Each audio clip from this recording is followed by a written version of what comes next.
Hello friends, welcome back to my channel. ഇന്ന് ഞാൻ വന്നിരിക്കുന്നത് ഒരു പോട്ടുമായിട്ടാണ്, ഒരു പേപ്പർ പോട്ട്. അതിനായിട്ട് ഞാനിവിടെ ഒരു ഗിൽറ്റർ പേപ്പറാണ് എടുത്തിരിക്കുന്നത്. അതിനുശേഷം ഞാനത് 5 സെൻറ്റിമീറ്റർ വീതിയുള്ള 4 ഭാഗങ്ങളായി മടക്കിയിട്ടുണ്ട്. അതിൻ്റെ അറ്റത്തായിട്ട് ഞാൻ 2 സെൻറ്റിമീറ്റർ കൂടി അങ്ങനെ മടക്കി കൊടുക്കുന്നുണ്ട്.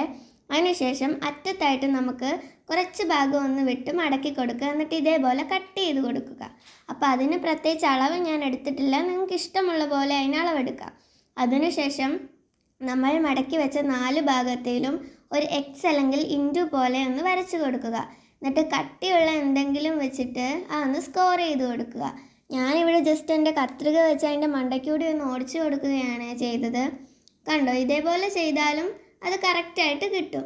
അതിനുശേഷം നമ്മൾ ആ അറ്റത്ത് വിട്ട് 2 സെൻറ്റിമീറ്ററിൻ്റെ ആ ഒരു പേപ്പറിൻ്റെ ഭാഗമില്ലേ, അതിൻ്റെ അകത്തേക്ക് പശ തേക്കണം. ഞാൻ ഉള്ളിലാണ് തേച്ചത്, അങ്ങനെ ചെയ്യരുത്. അതിന് കണ്ടോ, എന്നിട്ട് ഞാൻ മാറ്റി മണ്ടയ്ക്ക് ചെയ്യുന്നുണ്ടോ, അവിടെ ഞാൻ പിന്നെ പേപ്പർ വെച്ച് അഡ്ജസ്റ്റ് ചെയ്തു. ഇനി നമുക്ക് നമ്മുടെ അറ്റത്ത് വിട്ട ആ ഭാഗത്തിലേക്ക് ഉള്ളിലേക്ക് മടക്കിയതിന് ശേഷം പശ തേക്കുക.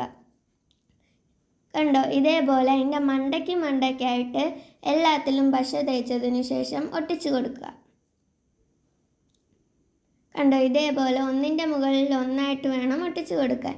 നമുക്ക് പൂ വയ്ക്കുമ്പോൾ അത് തറയിൽ പോകാതിരിക്കാൻ അടിഭാഗമില്ല, അതാണ് നമ്മളിപ്പോൾ സെറ്റ് ചെയ്തുകൊണ്ടിരിക്കുന്നത്. ഞാൻ ചെയ്തപ്പോൾ അതിൻ്റെ തുമ്പത്തായിട്ട് കുറച്ച് പേപ്പർ ഒന്ന് വന്നിരുന്നു, അത് ഞാൻ കത്രിക വെച്ച് കട്ട് ചെയ്ത് കൊടുക്കുന്നുണ്ട്.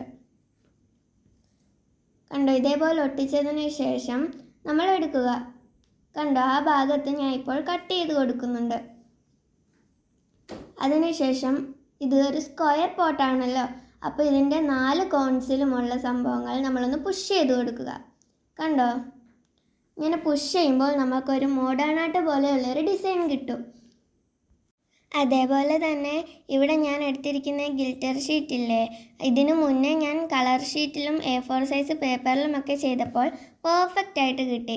നിങ്ങൾക്കും കുറച്ചും കൂടെ പെർഫെക്റ്റ് ആയിട്ട് അത് കിട്ടും. ഇതും നല്ല ഭംഗിയായിട്ട് നമുക്ക് കിട്ടും.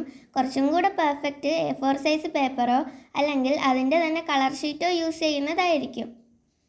ഇതിലും ഭംഗിയുണ്ട് കാണാൻ, ഇതും നിങ്ങൾക്ക് യൂസ് ചെയ്യാം. കണ്ടോ, ഒരു പോട്ട് ഞാനിവിടെ റെഡിയാക്കി എടുത്തിട്ടുണ്ട്. ഞാനൊരു A4 സൈസ് പേപ്പർ വെച്ച് ചെയ്തത് നിങ്ങളെ കാണിക്കുന്നുണ്ട്. ചെയ്തപ്പോൾ കുറച്ച് ചെറുതായെങ്കിലും നിങ്ങൾക്കത് ഇതേപോലെ തന്നെ ചെയ്തു എടുക്കാം, നിങ്ങൾക്ക് ഇഷ്ടമുള്ള വലുപ്പത്തിനനുസരിച്ച്. കണ്ടോ, ഇപ്പോൾ കാണിക്കുന്നതാണ് ഞാൻ ഉണ്ടാക്കിയ മറ്റേ A4 സൈസ് വെച്ച് ചെയ്ത പോട്ട്. കൊള്ളാമോ? ഇത് രണ്ടും എനിക്ക് ഇഷ്ടപ്പെട്ടു. നിങ്ങൾക്ക് ഏതാ ഇഷ്ടപ്പെട്ടതെന്ന് കമൻറ്റ് ചെയ്യാൻ മറക്കരുതേ. ഞാൻ ആ റെഡിൻ്റെ അകത്തും ഒക്കെ പൂവൊക്കെ വെച്ച് നോക്കുന്നുണ്ടെങ്കിൽ നിങ്ങൾക്ക് ഇഷ്ടമുള്ള പൂവ് അതിൻ്റെ അകത്ത് വെക്കാം കേട്ടോ. ഇഷ്ടമായ സബ്സ്ക്രൈബും ലൈക്കും മറക്കല്ലേ.